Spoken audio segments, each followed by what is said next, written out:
Hey students, I'm Paul Meyer, your professor. We're going into Module 4, which actually has to do with Chapter 5 of the textbook of how to do an exegetical essay. Exegetical essays are nothing to be messed with. That's why the textbook goes through with some detail of how to do that. But let me just give you some other background information to try to help you get through an exegetical essay. Hopefully the fan up there is not too distracting to you. First of all, the essay should just begin with a general introduction to the paper. Ultimately, you'll want to put your thesis in it. A thesis is a claim to be proved or disproved. Students often have a hard time with that, but I think I did write an announcement that has to do with how to write a thesis. And that's what we're going to do.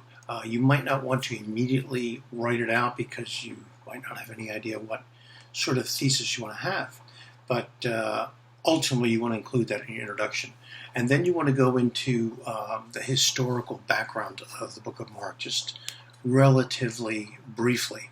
But the key is to get to the part of exegesis.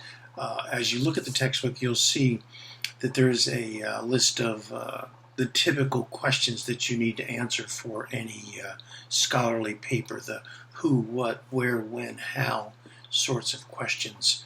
And you'll need to plan on answering them as you go through the exegetical process.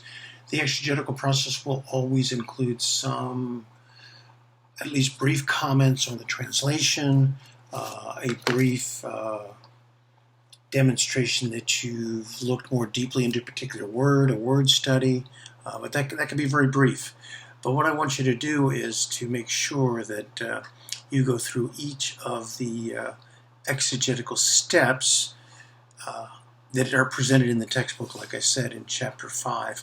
If you want to, you can even put not just a separate paragraph for each step, but you want to do maybe even a subtitle to say, this is about form, this is about translation, this is about the focus of the paper.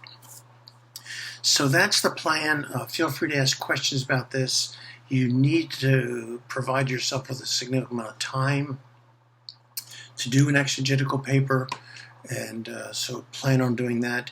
In light of that, and I haven't written this as an announcement yet, but in light of that, I'm going to give you a 24-hour extension so that the Module 4 exegetical paper will be due Monday at midnight.